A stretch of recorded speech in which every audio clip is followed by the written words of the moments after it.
Unajua hata Bonnke like tunafaa kushukuru like the environment that we're in could either shape into two ways.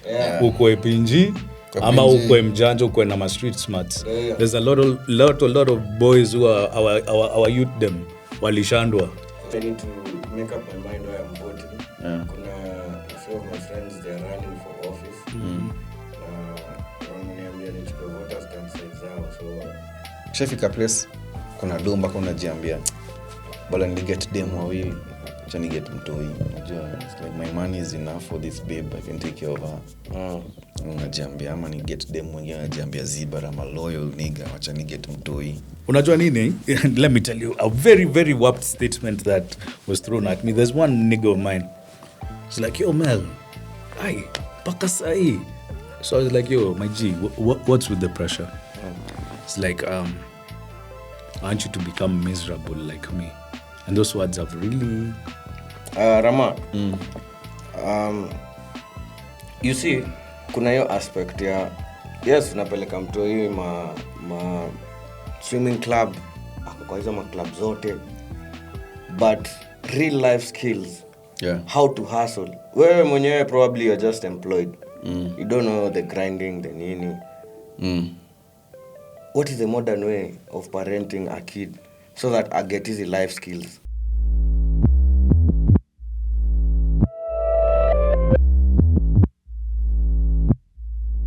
Wagwan, welcome to another episode of Monday Madness. Today we are the three musketeers. Finally, on my left or your right of the screen, this is Mel.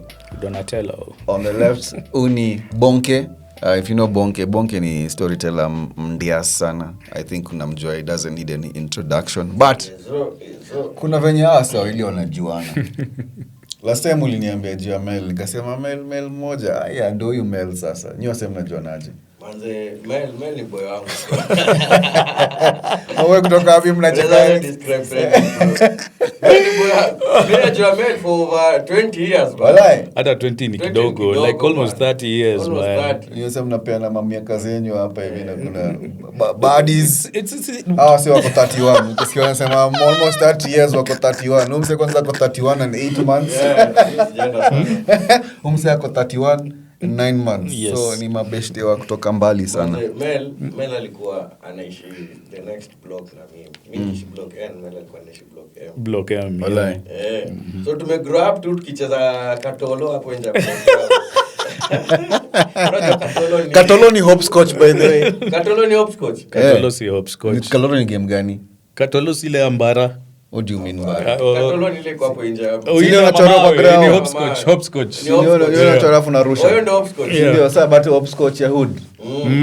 Mko mnaimba mkiruka kwa block yao hapo nje kulikuwa na hizo ma it was a slabs. Paved slab here. Na zilikuwa very evenly distributed. So nyose mcheza 3 sticks pamoja. 3 sticks chobo. rounders. Sana ni ilikuwa extender kati. Unakumbuka rounders for days. On Sundays. Me rounders I think. Alafu sasa ilikuwa sasa ndio all the cool kids wanakuja kucheza. Me rounders na Kina Mel unajua ni cool kid bana. Alikuwa anaishi ghetto lakini ni cool. Rounders na Glenda. Kadi yako flats. Unakumbuka Glenda na bike yake. Watu wa kizungu walikuwa gara timu yao. So Mel story ya Mel nikumbusha kuna time kina Prezo na Isa walikuwa wanasema tuko naishi Isili. Bro alikuwa mapango Isili. Walai. Prezo alisema alikuwa anaishi Isili. Alikuwa anaishi at some point alisema alikuwa anaishi Isili. Hata Isa Twister hiyo. Anaishi chida ya matamchi. Matamchi na kulemea. Mel sasa ulikuwa Nairobi Primary. Nilikuwa Nairobi Primary. Sasa wale walikuwa nakuja na basi man. Sikana chukua na basi. Jimsy vans. Accusations. Tunatembea hadi public schools man. Si Nairobi Primary ni public school. Wewe unakompea si Catholic parochial. Oh my God, I'm so dead. Was chogari nyingine ulikuwa unataka magari. Makini. Malezi. Wewe mbona utakosaje kujua kujua kizungu. Buda mimi nilikuwa napandaga nini KBS naenda hadi hapo Serena na shuka alafu napiga kamba nani mpaka shule. Hiyo ni kujisikia. Wala Nilikuwa hadi basi. Kuna mbona nilikuwa transport. Hiyo acha na Mel ulikuwa tu sawa. Kwanza ulikuwa na watch fulani man, watch kai sawa. Watch gani bro? Iko na madial mob. Ni around. Ya round hivi, alafu ilikuwa na snowflakes ndani. Mel alikuwa atuambia I was brought by my it was Shosho who brought it from the States. From the States, bro. Unajua swali kwa Marela. Baada kuna swali kwa Marela, anybody who had a relative who was in the States alikuwa anasema from the States. Watu walikuwa wanasema from the US, ni watu walikuwa wanapiga. Watu wanapiga uongo. Kulikuwa na mse fulani alikuwa anaishi hiyo block ya kina team. Alikuwa anaitwa Kevo. Unakumbuka Kevo? Kevo cool kid. Kevo cool kid. Hey, Kevo States, sio? Sasa hiyo ndio ilikuwa rende umse. Ati wow. Mel kuna time ulikuwa unajua unatoka, si ndio? Kuna Mel, ulikuwa na mse wengine. No, kuna time ulikuwa unajua unaenda urudi Kenya. For sure. Ulikuwa na net. Nani mwingine? Kevo. Nani mwingine? Mlikuwa Arnold, Arnold. I can't remember. Arnold alikuja. Arnold alikuwa anaishi block iko nyuma yenu. Acha na hiyo side ya nyuma. But on the side hapa kwa park, kwa barabara ya parking. Hiyo block iko hapo. Ukumbuke kulikuwa na Arnold. Mimi ndo wakata short. Kulikuwa na kina Christophe. Kina Christophe na Pro. Kina Pro. Sasa wakaingia sasa the new age cartel. Kina Kevo hapa. Yo, the good old days. Pro ni bro Christophe alienda States pia. So hiyo group sana ilikuwa cool kid manze. But pia walikuwa cool kid bro. You are a cool kid ukiona Same mume get bike. Nilo mnatulia kwa kona, kila mtu anapewa round yake. Unapata fala amechukua ameenda nayo hadi kali. Mko hapo kwa base mmengoja bike iko wapi? Jamaa kwa mitini. Sasa mimi na bro wangu tulikuwa more into football. So tulikuwa tunajipata tunaenda kucheza ball ziwa. Alafu ziwa kije umeme. Sasa si tulikuwa tunakaa sana na wase wa hood. Tulikuwa tunakaa nao sana, but pia tulikuwa na spend a lot of time na wase wa ghetto manze. Because ya Maisa, unakumbuka hizo mambo? Mimi nilikuwa Maisa manze. By the Maisa ndio imefanya nisijapigwa matisa Nairobi. Yeah, but we thank God for the neighborhood manze to shaped us in the best way, bro. I'm so grateful nilitoka hizo sides. Ndio kama si hiyo mtaa mimi singekuwa storyteller. That is true. Singeweza kutell stories zenye na tell sahi na ile lingo napeana nayo. Kwa sababu hiyo proximity tu ya kukua Nairobi, ya kukua town, ya kukua karibu na CBD, tunaweza patana na wase wa ile, tunaweza patana na wase wa Isili, na nyinyi. Sasa mimi nilikuwa Umoburu. Wase wa Buru pia tukienda F2 pia tunapatana na wase wa jam session. Hiyo kukua grow up Nairobi kuna vile imetushape. Inakupatia language, inakupatia street smartness. I think me venye nili play Maisa under 12 and a bit of under 14.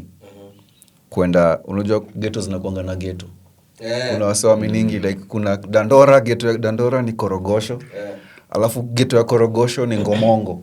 Mimi nimeenda play ball by the kuna places nilikuwa na play ball hadi madhani niambia wewe kwani form ni gani uko sawa kichwa. Like ghetto ya Kariobangi South ni hiyo iko hapo KICC. So nimecheza ball Boka, nimecheza ball hizi places zote.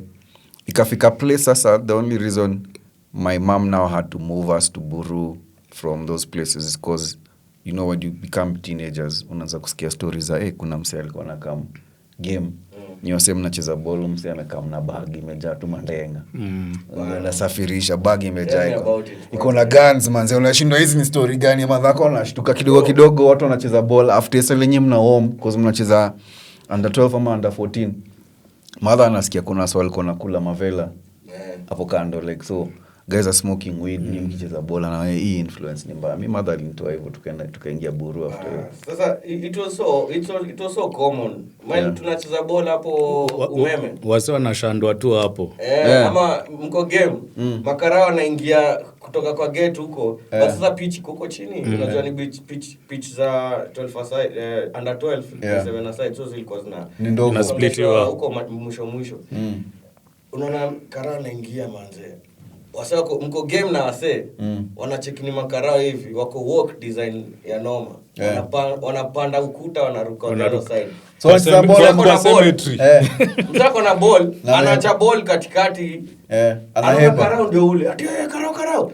Alafu anachenga mse. Anaacha ball manze ameteke. Amepanda. Alafu sasa inakuwa sana ni rat race wanafukuzwa nini. It was crazy manze. Mimi hadi coach wangu. Coach wangu mwenyewe alikaangwa manze.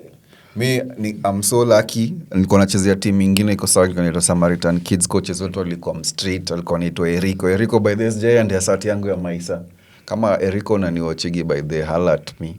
Kama mtu unajua, kama unajua msa alikuwa na train team inaitwa Samaritan Kids sao. Please, my sati yangu ya Maisa sijaiendea. Squash. Be venye mother ali move by the stories, hizo stories zinaanza kumshtua. Tulitoka tukaingia guru. Kwa crazy manze. Sijui mimi nilikuwa nakumbuka kina Nado, Kesta. Hao ni teammates wangu manze. Kesta alafu Nado ndo alikuwa coach. Manze, RIP wase wangu manze. Unajua hata Bonnke like tunafaa kushukuru like the environment that we're in could either shape into two ways. Uko epinji ama uko mjanja uko na street smarts. There's a lot of boys who are our youth them walishandwa. Mimi najua sika walishandwa. Na yeye wanasema anashandwa hata mjafika form 2 unasikia mse yako wapi siku hizi mse alitumwa.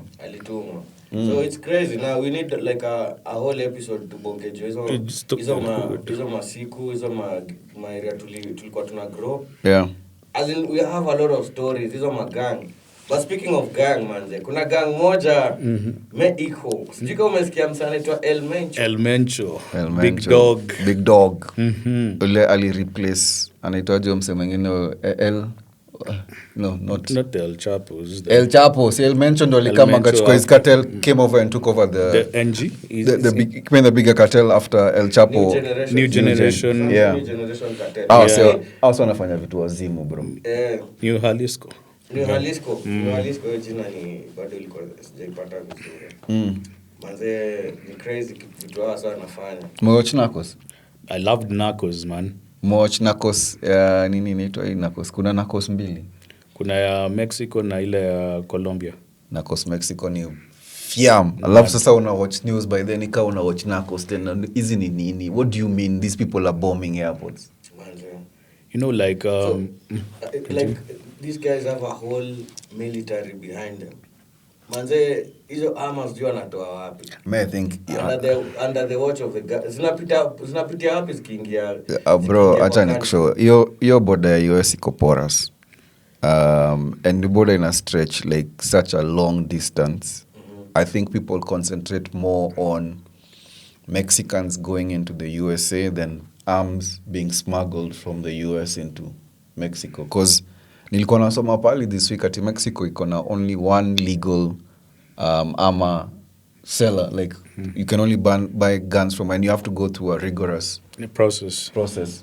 As in you've certified by the military that you can actually own a gun as a private citizen. So nikiona ati cartel manze wako na hizo ma rifles bigi wako na fatigue suits wako na Ford by the ukiangalia zile madinga wase wanaendesha by the ni madinga za US. Ni crazy. Alafu wanaendesha madinga noma. Wana off-road, moti za off-road. So unakaa hivyo unajiuliza wait a minute. Wase wamekaziwa kuship vitu na unajua wanaosha doya wapi? Wanaosha doya apparently Miami. Mnasemanga Nairobi ni place ya kuosha. Miami wanaosha do mwenda. LA wanaosha do mwenda. So ile pesa yote inatoka kwa cartel. So unajua hizo tap zote zinaingia USA. Wanapitisha tap USA. Do inaoshewa huko. So wako na marela na wase wako hiyo side nyingine. Wako na ma shell businesses za kuosha tudo. But you know we need to address the elephant in the room. Any of the cartels be it in Colombia, Mexico, the whole stretch of South America is not successful without kuna tu international the American government, because the DEA, the CIA were the strongest partner when it came to the drug trade in the 80s. And until now they play that role, but I always think it's a question of silver or the plata or plomo. Yeah, silver or the lead, bro. Nambwani aje chukua ido uangalie hiyo side ingine. ama nikupigia hiri the ulale. So there's a lot of corruption, yeah. Corruption na extortion. Bro, msee akikwambia ni aje chukua mita 10 ama mimi nikuue. Utadu nini? Usionjifanya kama stand up guy ati utadefend nani? Unajua kuna place I used to have a cop friend. I repeat twice. I used to have a cop friend alikuwa ananiambia bro, kuna saa zingine as a police officer or as a law enforcement officer unafaa kuangalia hii kesi nani yako connected na hiyo stage. Utajisumbua na msee hapa chini alafu sasa leo umepeleka na mbele usikie wewe achana na huyo achana na mambo yake. Uko juu kuna msee yako connected na wase unasumbua alafu unasikia kidogo ni aje wewe ndio hapo wewe ndio mlaina kwa hiyo story yote. Bro, ama drug lords wako wana control network ingine crazy. Kwa sababu hata nilikuwa naona video fulani kuna msee alikuwa na elementary alikoll karao. Nilisikia audio naambia mse putas Na bado akapologize kama I'm sorry for cussing you out. Make sure your people are in line. I know I have a family to take care of, but yeah, I'm saying stay out of the way. We pay you to stay out of the way. Yeah, so also wako na network crazy. Network crazy man. Hiyo same Cartel I think walikuwa na meth lab na manga. Yeah. Walikuwa na kesi. Kitu uliniambia. Walikuwa na kesi like July, isn't it July niliona hiyo. Nilisoma article July last year. Yeah. It's the same cartel. Same sini hawa say kwani hiyo muscle nani mwingine azatengeneza meth lab place kama alafu unajua apparently Kenya inakuanga ni it's a gateway for a lot of easy matap. So layovers tunajua kuwaficha hizi tunajua huko ni greasy hands ukishakia wase hivi kwa mkono Ni rahisi kupita kanaenda which is crazy because now us guys if there's meth labs being built in our borders like Namanga southern Kenya huko we kind of need to take charge of our country which now brings me to the question so tunaongea juu Mexico hapa na venye kuna sting huko sisi tunafanya nini Kenya kuna voters card but does get voters card but with a very solid reason which is I moved houses recently so I need to get one which is in proximity to where I live. So like it's just changing where you vote. Yeah, exactly. Yeah, maybe I need to make up my mind where I'm voting. Kuna a few of my friends they are running for office. Na wananiambia nichukue voters card side zao. So I'm really debating kama nichukue mali naishi sahihi. Chukua pale unaishi. Mali nilikuwa kwa madhangu mali tulikuwa tunaishi Koma. Ama nichukue. I'm still debating but I know I will definitely take one. Time iko. More like for me, like I think, same as what you've said, I've always voted in Buru. Me like, I think, sijui ni attachment gani. I feel like Kilimani can take care of itself. When I lived in Kilimani, I didn't vote in Kilimani because I felt like Kilimani can take care of itself. When I lived in Malindi, I didn't vote in Malindi because I always felt like I was privileged.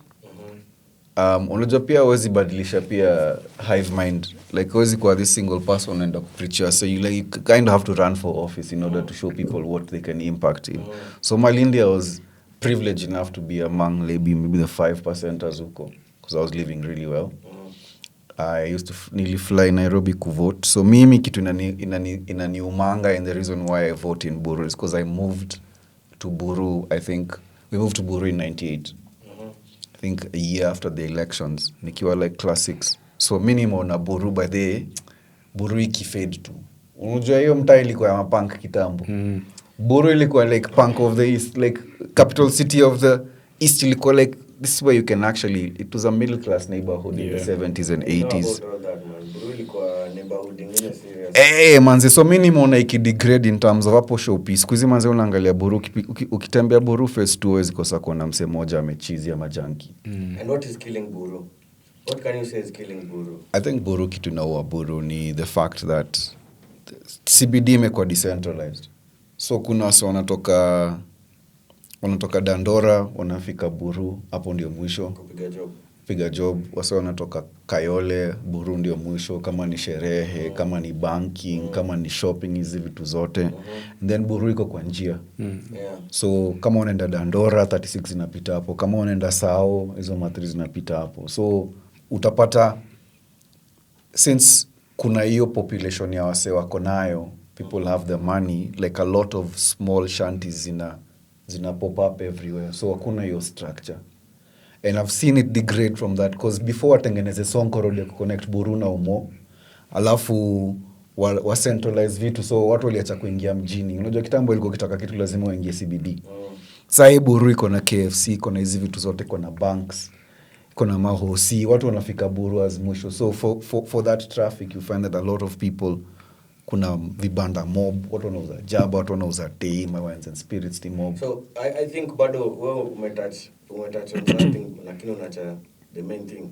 Number one, what I think inakuwa normal Buru is the fact that ile structure yenye ilitengenezwa for Buru haiko anymore. There are so many extensions coming. Extensions, but uzuri extension ni, you see Buru, apart from the shopping centers, extensions I think are limited to like maybe 2 floors. You can't go more than 2 floors up. Yes, but either way, hizo extensions zinafanya the estate itself iache kuka as good as it used to. Unajua estate zimetengenezwa, kuna vile estate ilikuwa imetengenezwa, the original design, mansionettes, yeah, and then kuna bungalows, yeah, mansionettes and compounds, yeah, mansionette compound, yeah, the whole place inakaa hivyo, yeah. So when you walk inakaa hakuna maduka, but sahi pata msame ametengeneza extension, mbili tatu kwa chini kuna duka nini, kuna duka, but you can't really blame them kwa sababu opportunity they are looking out na economy pia. Most of the people who live in Buru, you need to understand the history. Ni wase that time walikuwa tunasema high end mapanga, they were like middle class. Yes. It was a middle class neighborhood. It would be like what, because the city actually expanded towards Westie and Kilimani. Yes, a lot of people who bought houses there walikuwa ni bankers, yeah? I'm not wrong. Yeah. Kuna a lot of circles, the banks, yeah, zinapatia wasema keja. So utapata kuna a lot of these guys wakaenda into retirement. And you know they used to be well off families. Yeah. Then walikuwa na masons, walikuwa na nini. So watu hiyo walipatiwa the good life. Yeah. Sasa hiyo wako like in their 40s. When they were growing up, walipatiwa the good life. Yeah. And then they didn't push themselves out of the neighborhood. Yeah. Wakaendelea degenerate, wakaendelea tu so wanatry kukulia pale wanalala pia na maisha ya mtaa like so utapata a lot of people wenye wanaishi Buru sahi hao wenye wako na hizo mental issues, drug issues, ni wase sana utapata wako generation ya 40s, between 35 na 55. Ando wase wengi wenye wanaishi kwao, unapata msako 40 years na bado wanaishi kwao. I think I don't even think it's just unique to Buru, because I know I've had work aunties and work uncles who own house in Kilimani who say the same thing. You see, the thing about CCNL, maybe talk to Africans specific. I think ukiangalia how Indians raise their kids, they may live with their kids until their kids are older compared to us guys. Ule unafukuzwa ngo naambiwa enda utafute after kampo. But the thing Indians do is they try their best to show their kids how they make the money. So utapata mwindi by there anapelekanga mtoi wake wera na yeye. So your kiddo doesn't think this money that you're making falls from the sky. Anaonanga, by the dad, and I've actually tried that with my sons. Dad, actually, this is how my dad makes money. He goes to work, he sits on this desk, and he beasts from like 8:30 mpaka 5.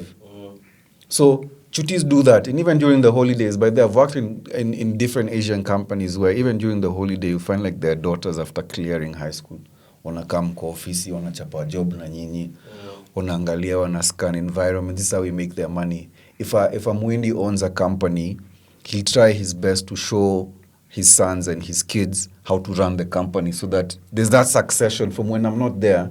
How are you guys going to build this company and keep this family going? I'm going to build this company to a bigger thing.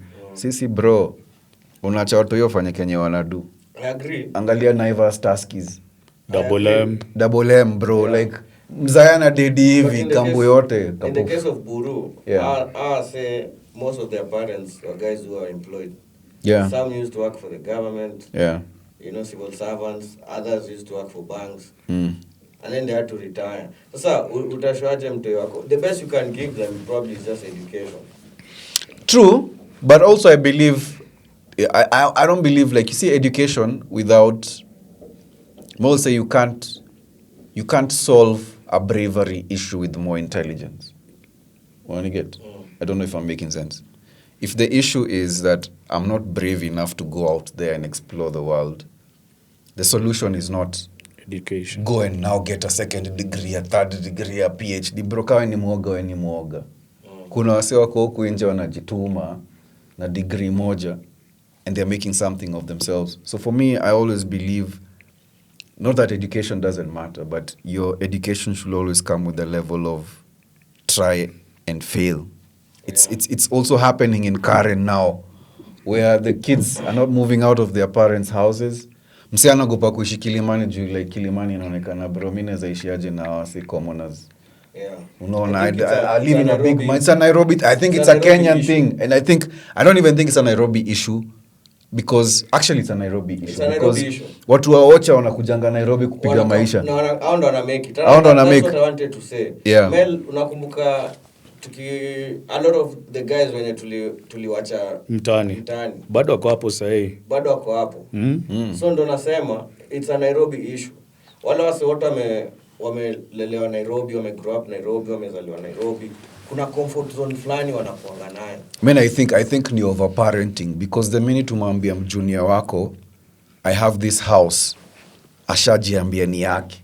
I don't think so. I think for like look at it this way. Sasa kaa vile mimi na Bonnke tunasema mtaani, grow up in the hood. Yeah. When you're in the hood, there's so many things that you lack. New janges. So you're in that environment and you're still feeling you're comfortable enough with the little that you have. Yeah. You'll still maintain your livelihood here and grow up and have a family there. Thank you. Comfort zone. Sindio? The people, angalia vizuri, nilikuwa na conversation na nani. But I had a conversation with the same conversation with someone, nikimwambia wale wase wote wametoka nje ya Nairobi, wameingia Nairobi. Those are the guys who are making it. Because you see, because those guys, they have a purpose. When they're coming into Nairobi, when they're coming into the city, ukicheza utakuwa choko shuku. So wako na hiyo drive every day, they want to make it. Don't worry about it.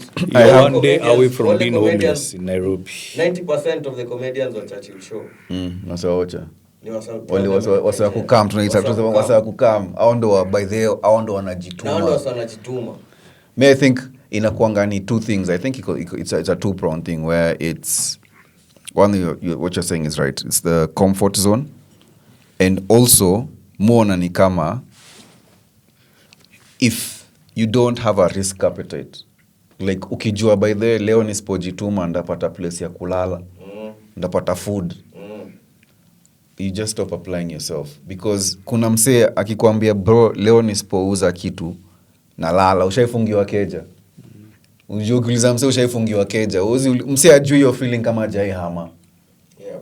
You that fear of ushaifungiwa keja. How many people do you owe money because you're waiting for money? Nairobi, that's how Nairobi works. Unaomba huyu unalipa huyu until your money becomes big enough to pay all these guys and still have some for yourself. Yeah, for sure. And let me ask you, Mel and Rama, right now, us guys now are the new parents. Na tunaingia, except this guy. Umse bado watu wake wako kwa magoti. Mel bado wako kwa magoti, wajafika kwa nuts. Bro. So Rama, right now we are the new parents, yeah? Yeah. What is the best way to raise our kids not to see end up na another buruburu kind of thing? Because Abu Sai, look at it. We are really spoiling our kids, bro. We're giving them easy life, fast life. Like sai mzazi anaweza sacrifice do yake yote just to make sure amepatia mtoto wake birthday fulani. Unajua? Okay, I'm not saying it's not a bad thing. It's not a bad thing. You actually want to give your kids more than what you have. And that's the thing. So, brings us to the question, what is the right way of parenting this future? Ama Gen Alpha sahi. Ndo wasikuje pia wao, jusei wako na kila kitu, wako na FPS, wako na nini. Mi kwanza nataka kubaya junior yangu PS nike kwa keja tuko tunacheza pamoja tunachapana serious. I want to teach them how to be competitive first of all. Yeah. And not competitive in terms of like I'm jealous of you. It's you should always strive to be number one. Hii mambo ya siku hizi I see in school at soft parenting ati nyose mmekimbia race alafu number 1 mpaka 10 unapatiwa gift. Bro, real life is not like that. That is true. It's not like that. There's a gift for number 1, 2 and 3 and always think of number 2 and 3 nobody remembers. Number 1 ndio champion. Unakumbuka EPL nani alikuwa runners up 2002? Arsenal. Utakumbuka junior Arsenal. Unacheki? Arsenal ndio namba. Tumekuwa number 2 for the longest. That has never been relegated. Like Everton. Everton. Yes, have to relegate. Msha relegate. Everton Arsenal has never been relegated. Okay, maybe Everton has the longest streak in the top flight. But anyway, my point is, yes, I have to teach my kids the way real life works. And actually, that's one of the reasons I actually went to court to actually fight for custody. Because mi nilikuwa najiangalia najiambia, anyway, sawa, neza acha watu hii, venye watu wengine usema, siwachane nao wa junior watakutafuta wakikuwa wakubwa, alafu naambia, wakikuja wakubwa, wakinitafuta alafu maybe ni mabamster. Manze. Wanipate kama hawa ni mabamster. Sasa mi nalipia therapy. Alafu na walisha wanakula mkate mzima kila mtu. Hapo wanakunywa maziwa 2. Wako 27. Adi dad I love you. Dad I love you. I love you, man. Bro, check Can I live with you? Me always believe samaki mkunje akiwa mchanga. Ni haya ama ni mchanga. So you like like I always believe you make your impact when you can make your impact. So what I do with my kids, and I did it even before I went to court for them. Mimi nilikuwa napeleka wa junior wangu ofe. Fridays kule na wachukua naambia cheki nilitoka ofisi mapema but naenda kurudi nimalize wera, naenda wanasalimia mdosi wangu. They say hi to my workmates, show them this is where I work. When I leave in the morning on Monday when I'm dropping you at school, is where I come to make my money. So I have to sit here from 8 p.m. till 5. Wakiwa kejani naonyesha hii ndio studio yangu mi uchora hapa and I sell the paintings. I do it on the side whether they think it's my main hustle or not. They know dad works for his money.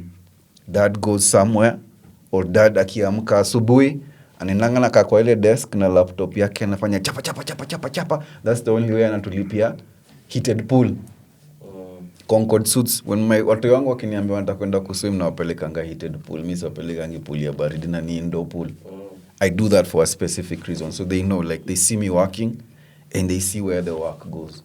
Tukienda skule nasikia I'm generous, I buy them toys. Yeah. I eat pizza with them, but I always show them all this money I'm spending on you is worked for. Yeah. I think a lot of... And this is how you make it. This is how you make it. Like see me, like... Money. Like bro, kuna dem nisha invite Malindi. Back in the day when I just broken up. Dem alikama kaniambia, bro, when I see you online, I'd never know this is how much you work. Wanga kwa laptop throughout. If I'm not illustrating, if I'm not painting, I'm actually doing a proposal.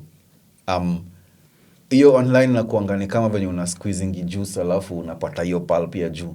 That's only the pulp people see. Me, I'm editing. I'm illustrating, I'm doing a proposal all the time. And then when it's time to sleep, I sleep.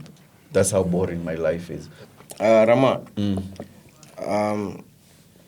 you see, kuna hiyo aspect ya, yes, unapeleka mtoi ma swimming club, kwa hizo ma club zote, but real life skills, yeah, how to hustle. Wewe mwenyewe probably you're just employed. You don't know the grinding, the nini. What is the modern way of parenting a kid so that I get easy life skills? So kuna kitu moja I learned from when I was a very young kid. Guka yangu alikuwa chef and nilifunzwa kupenda do nikiwa mdogo. So my gooks used to like come home akituona, tukimuona tunamkimbilia. Mse wa kwanza kumfikia anapewa do. So time anatupatia like Bob na alikuwa ananunua sijui let me not reveal my age. Walikuwa napatiwa Bob ama 5 Bob unajua. Hiyo 5 Bob iko na shape ile big ni kubole. Kubole. Inaitwa kubole. Hiyo time bado 20 Bob ilikuwa note. Yeah, so tulikuwa napatiwa 5 Bob unapatiwa Bob. So like it taught me first of all, ukikuwa na hii do unaitumia kudu nini.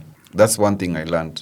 Now for my kiddos as well, there's a couple of things I want to do for them. And one of the reasons why I always advocate for dads being present in their kids' lives is how are you empowering your kids for the future? Because uko kwa workforce, unaona weaknesses za workforce. Saizi mimi najua in the next 5 years, because of AI, polymaths are going to be very favored in terms of what they can do. Because mimi naangalia venye na utilize AI, bro, saizi I use it to brainstorm and then I clean up the ideas and come up with my own things. I'm illustrating on this side I'm doing presentations and you know, strategies for brands. On one side I'm also a content creator, so I don't depend on one income stream to be able to take care of my business. And that's something I'm also teaching my kiddos. So for example, in my house kutakuwa na siku au vijana naambia ni aje cheki leo ni siku ya chores, kiosha vyombo vifiti mimi na kudunga chwani. I know, because I run a kids club as well. There's a kid who told me, you know, my dad gives me 1,000 shillings. I'll say $1,000, but near 1,000 shillings. My dad gives me 1,000 shillings every time I read a book and finish. Nikamuuliza, okay, so you know, literacy rates are reducing in kiddos because of the, you know, screen time on a patua. So it's really affecting kiddos. My son knows how to read. So this kiddo was telling me, you know, my dad gives me $1,000 every time I finish reading a book. And that's basically how you teach kiddos. First of all, you teach them education is important. You have to incentivize and show them like there's a reward, there's an effort reward first program that you instill in them. Yeah. Secondly, you tell them like, look, kwa hii nyumba yangu wasa ujituma. So I don't just give gifts. Unataka bike? Unataka PS, fine. Hata nikibuy hiyo PS unataka kuicheza. There has to be something that unlocks leisure. So leisure is not just something that comes automatically out of the sky. Twende vacation. Na umekuwa mtoto mjinga, umekuwa mtoto mtundu. Aje bro. Just because I didn't have this privilege that, you know, you have doesn't mean that I just give it freely and let you assume that things just fall out of the sky if your dad is rich. Yeah. I don't know if you've read about how Warren Buffett made his son actually work for his money. Warren Buffett is a billionaire, bro. So in other words, also you're saying kunafaa kukuwa na talks. Like you're supposed to teach your kids life skills na do. Not even necessarily do, like small things, like you have to show them there's an effort reward system in life. Yeah. Life doesn't reward you if there's no effort. You can be as smart as hell, but then if you're not brave enough to go out there and execute your ideas, you won't ever reap the rewards of those ideas. There's a reason una tell stories na una shoot content. It's because ile uoga ya kusimama mbele ya kamera uongee imekutoka. Manze. Ungekuwa na hiyo uoga bro, watu wangekuwa wanajua you can tell stories. Yeah. So life is rewarding you because you have that bravery. So to you, it's no longer about how smart are you. Of course, you have to be smart to tell the stories. But then if you're not brave enough to stand in front of a camera and say, by the way, this is where I was over the weekend, it's the fun I have. There's a certain level of bravery you need because the world only meets you at your level of courage. Yeah. So that's what I'm teaching my kids. Yeah. Personally, me when I was growing up, nilikuwa naambiwa pesa ni mbaya. But come to think of it, pesa si mbaya. Unaweza tumia pesa kufanya. But I think it's because, you know, I can't really blame my folks that time. Yeah. It's because probably hiyo doi kukua. So hataki kukuzoesha hiyo pesa. Juu utashinda ukiwa sumbua unaita. Hata reward system yetu ilikuanga tu ukiwa number 1 unabaiwa bike, ukiwa number 2 unabaiwa sijui hiyo computer game hiyo times ilikuwa Terminator ama Sega. Ukiwa number 3 unabaiwa ball. So mi bro wangu Sam, so Joseph vile alikuwa chopi. Alikuwa chopi mbaya. Ndo akwe chopi na kumkakia class 1, class 2 alikuwa danda. Basi sasa vile aliingia class 3, tukapatia reward system na mzae. Bro wangu akakuwa number 3. Tukabaiwa ball. Hiyo ball strike sawa ilikuwa very colorful. Ball ya kila mtu yafaina kwa colorful. Sina nani tobanga hiyo ball. Tugandu. Mimi pia. pia mi primo nilikuwa chopi. So nikakuwa vile vile bro wangu alibayo hiyo ball. Unaona? I promise you guys, mkiendelea kujituma. Mimi ndio pate wote mnataka kazi yenu bro. Tulishazoea kukuwa top 3 mimi na bro. The only thing that we saw was that ball. Bro wangu akakuja akakuwa number 2, akakuwa number 1. Mimi nikastick at number 2 3 2 3. Bro wangu akastick at number 1. But the only reward we ever got was that ball. Yo moja. Tulizoea kukuwa wachopi.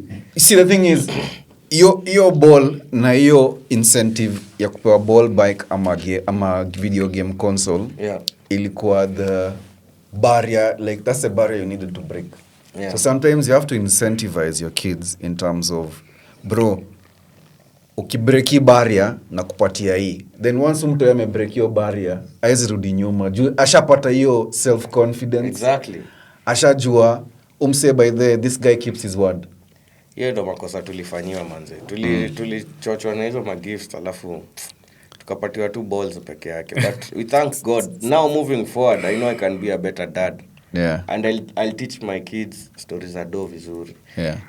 Akipata do, this is how you manage money. This is how you pay for taxes. How you pay for taxes. Getting money is not easy, but it's also not hard.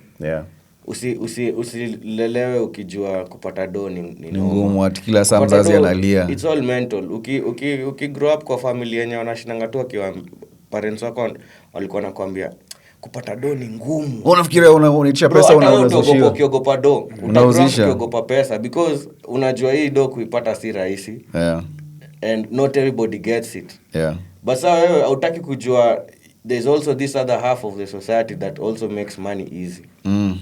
So these are the challenges that as money attracts money. Money attracts money. So these are the challenges kama guys that are sisi wenye tuko kwa the parenting world, men. Sijali. Mel najua kuna mseo kuita diary, so unaweza like bwana na bado anakuomba pesa. Anakuita zaidi na bado anakuomba do. So those are your babies. Us guys have like the ones who came out of our nuts. Wako ni external drives. I'll just be the cool. Wako ni internal drives. Are you planning though? No pressure. No pressure. Niliambia Mel by the way, tuzoe piga pressure upeane mimba bro. Chata ngombe worst thing unaweza do ni kupiga upeane mimba kwa sababu ati sijui kila msana anapeana mimba hivi. Hiyo kitu inakuanga ni kama comes as a instinct. I think when you are ready to parent most times kama si ponyox ile uoga kutoka. I think there's parenting in terms of hiyo kaponyox and you have to step up, and then kuna ile kuanga like me place nimefika by the I feel like shafika place kuna domba kuna jiambia bora ni get dem wawili acha ni get mtoi, unajua it's like my money is enough for this babe, I can take care of her. Unajiambia ama ni get dem mwingine anajiambia zibara ma loyal nigga acha ni get mtoi. So Mel, how do you have nieces and nephews? I have. Shit. Do you know I'm actually a grandfather though? Walai? Walai. What do you mean? So I have my cousin from my dad's side. He has a son. Yeah. His son is like 22. 22 max. Yeah. He got a daughter. Walai. Guys are shooting out at 22 now. 22. So now I'm a grandfather, my G. Damn. And like I love kids. I really do love kids. But as long as they're not mine. They can go back to the owner, return to sender. I love kids, my G. Yeah, that's how I started. Mimi nilikuwa napenda watu wengine. So eventually. What about you're saying tusitwache kukupea pressure? Unajua nini? Let me tell you a very very warped statement that was thrown at me. There's one nigga of mine. He's like, "Yo Mel, ai, paka sai." So I was like, "Yo, my G, what's with the pressure?" It's like I want you to become miserable like me. And those words have really Haijai kutoka. It was like, what? May I say like I enjoy fatherhood, and this maybe I don't know. Like your breakup yako because you have a kiddo and it's been amicable. mine nilikuwa naambia na wase bro mbona unapigana siende tu pate dem mwingine upeane mimba ingine and you move on. Kaambia bro I enjoyed fatherhood, that's why I'm fighting. If I didn't enjoy it by the ningekuwa huku hivi na parambulate mbaya. Do you know how much money I'll be saving if I wasn't a dad? Ningekuwa na pesa ya kwenda holiday mimi kwa mnaniona Cape Town every quarter. Wow. Like how much money it takes to actually give my kids the life I want them to have is enough for me to like take myself on holidays maybe every quarter. Yeah. Nike tu pesa kando like every year niseme acha nike fund kando hivi next year no tolia moti ingine iko na matako kubwa itakuwa inanyambisha hapa kwa expressway unajua I could do it. Yeah. But everything at its own times. I always believe that if you're a good dad, success follows. Because then being a good dad takes a level of discipline, dedication, and once you do that, you cascade it down to every other aspect of your life. So for me, those are not things I worry about. Motives, last time tukasema venye motive unaweza uza na upate within a year if you lock in proper. But being a father is so important to me that, you know, rebuilding my life, making sure I have a stable place for my kids to sleep. I take care of what I need to take care of for my kids, and then everything else will just fall into place. Because the same dedication, the same discipline I use to chase these things cascades through everything else I do in my life. Yeah. And yeah, that's basically today's episode of Monday Madness. I hope tujaboa sewa na watoi. Mel hapa amejibamba. So you think of your nephews and your nieces or your my grandchild or your babies, unajua kama kuna dem yako kuita babe jo and you are her daddy. Ukishaitwa babe jo ni baba mzee, unajua you are her daddy, so take care of them because atakuitisha pesa tu venye si uitishwa pesa na watu wetu. Otherwise, remember to like, subscribe, share if content has been helpful to you. Share na wasi wanaweza need hizi machats. Unajua tuna hizi platform. Kila siku tunaambia tu fear women. No, you have to work with women. And you have to figure out what your role is in this whole thing that is happening in the world. And if you have a video of somebody doing some madness in a positive way, and I mean madness in terms of kuna msee uko ocha by the amefanya kitu crazy, mwendo umefeed watu ka 60, that's the type of positive madness we need on our platform. If you have a video like that, una feel haina views, kuna msee anafanya kitu positive haijaonekana, please tag us, tutumie link kwa DM kama uwezi tag, ikitokea kwa page yetu tunakupatia 5Gs. Otherwise, thank you so much for watching this episode of Monday Madness. As usual, this is going to be now the more regular guys. Kule Bonnke yuko mtaona Mel, kule siko mtaona Mel, Ivo. And when we can, by the way, tutakuwa wote pamoja. So there's some episode will be like the three of us, especially skule tunaongea ujinga. Tuna expert guests. Sisi ni crew. We are the three musketeers. When we have light things to talk about or things that are relatable, they don't need an expert view. This is how we'll be sitting. When we need things that need like maybe an outsider view that has an expertise in terms of what we are talking about, you'll be seeing a lot more guests, because we want to show you guys people who are doing things that not a lot of people are doing, and also people who are shining in their fields. Otherwise, thank you so much for watching Monday Madness. See you on the next episode. Don't forget to like, share, subscribe. And comment though. And comment. Comments. Pia give us feedback by the way. If you felt like hii episode imebo, kwa nini ilibo tuambieni. Na kama iliwabamba, pia andika hapo chini by the way episode ilinibamba. And also know, this is a community we are building, and community is not just the three of us. Yeah. Ni sisi wote plus you the viewers. Yeah. So let's grow this podcast together. Rama peke yake ndo kona experience ya podcast, so give us grace. Malunona mimi na Mel tuna fall short. Tupatie grace, just comment hapo how we need to improve. Do what to improve. And let's grow this community together. There's a lot coming up, tuko na events lined up. Kuna vitu mob by the way.